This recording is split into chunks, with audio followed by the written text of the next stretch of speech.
Selamat datang di platform YouTube saya. Pada kesempatan kali ini, saya akan menjelaskan mengenai Business Continuity Plan atau BCP, di mana dalam penjelasan kali ini akan dipaparkan mengenai definisi Business Continuity Plan atau BCP, tujuan dan ruang lingkup BCP, serta langkah melakukan BCP.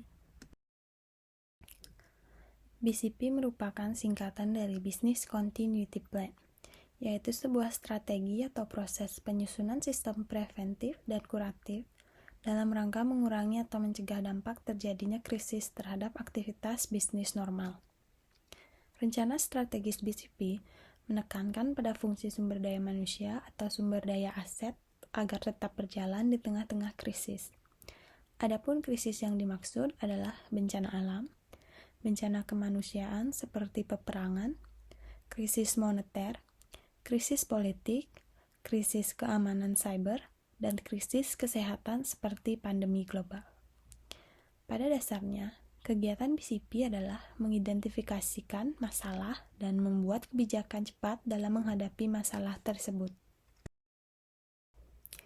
Adapun tujuan dan ruang lingkup dari BCP itu sendiri, untuk tujuannya yaitu untuk memperkecil efek peristiwa, mengurangi risiko kerugian keuangan, serta meningkatkan kemampuan organisasi dalam proses pemulihan sesegera mungkin dari suatu peristiwa yang mengganggu. Untuk fungsi BCP juga adalah membantu untuk memperkecil biaya yang berhubungan dengan peristiwa yang mengganggu tersebut dan mengurangi risiko yang berhubungan dengan peristiwa tersebut. Sebelum menyusun BCP, kita perlu memperhatikan ruang lingkup yang kemungkinan terdampak oleh krisis. Adapun ruang lingkup tersebut meliputi sumber daya manusia, yang contohnya dalam kasus COVID-19, bagaimana sebuah perusahaan melindungi keselamatan dan kesehatan karyawan dan bagaimana tata kelola dalam distribusi kerja karyawan. Perusahaan juga perlu memikirkan kesejahteraan karyawan seperti gaji dan juga insentif kesehatan. Selanjutnya, proses. Dalam hal ini adalah proses bisnis. Saat mengalami krisis, sudah pasti proses bisnis pada perusahaan terdampak akan berubah. Misalnya dalam kasus COVID-19, di mana anjuran physical distancing harus diperlakukan sehingga perilaku konsumen pun juga berubah. Lokasi. Lokasi meliputi tempat proses bisnis, seperti tempat kerja semasa krisis, apakah perlu work from home, lokasi supply, lokasi penyimpanan data, dan juga lokasi sasaran pasar. Yang terakhir, teknologi. Teknologi meliputi proses dan tools yang digunakan dalam menunjang kinerja dan keamanan bisnis. Misalnya teknologi Customer Relationship Management, HR Management, Supply Chain Management, hingga software akuntansi. Ruang lingkup tersebut bertujuan untuk manajemen mengetahui bagaimana apa yang harus dikendalikan, dianalisis, dan juga dipulihkan dengan cepat agar bisnis dapat terus dijalankan. Adapun langkah-langkah yang harus dilakukan dalam Business Continuity Plan adalah sebagai berikut. Yang pertama, Risk Assessment. Tahap ini perusahaan harus menganalisis risiko terdampak menggunakan ruang lingkup risiko.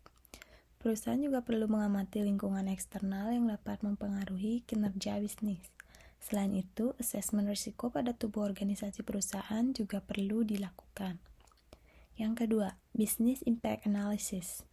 Business Impact Analysis atau BIA adalah suatu proses menentukan dan mendokumentasikan dampak bisnis dari gangguan terhadap kegiatan yang mendukung dan layanan utama. Dampak bisnisnya dapat berupa revenue dan non-revenue. BIA akan menghasilkan daftar krisis aplikasi pada IT, krisis pada fasilitas, krisis proses bisnis pada customer service, dan bisnis support.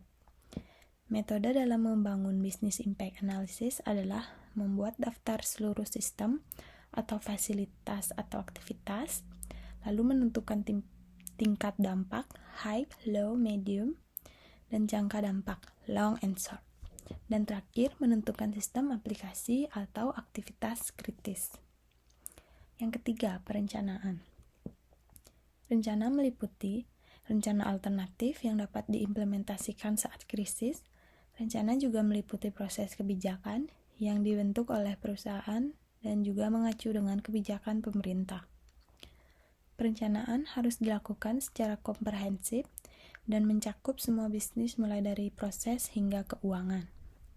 Perencanaan ini bersifat parsial, artinya hanya unit tertentu yang terdampak, misalnya marketing, keuangan, atau people management. Yang keempat, pengembangan rencana. Dalam pengembangan rencana, perusahaan harus memikirkan langkah strategis perusahaan pasca krisis atau saat recovery. Pada tahap ini, perlu peran dari seluruh elemen organisasi bisnis terlibat mulai dari manajemen tingkat atas hingga karyawan pada tingkat bawah.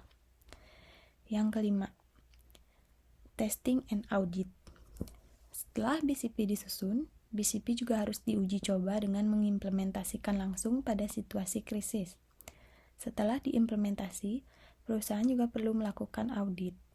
Hal ini dilakukan untuk mengetahui seberapa efektif strategi yang dijalankan. Demikian penjelasan mengenai Business Continuity Plan. Semoga ilmu yang disampaikan dapat bermanfaat dan terima kasih telah menyimak. Sampai jumpa.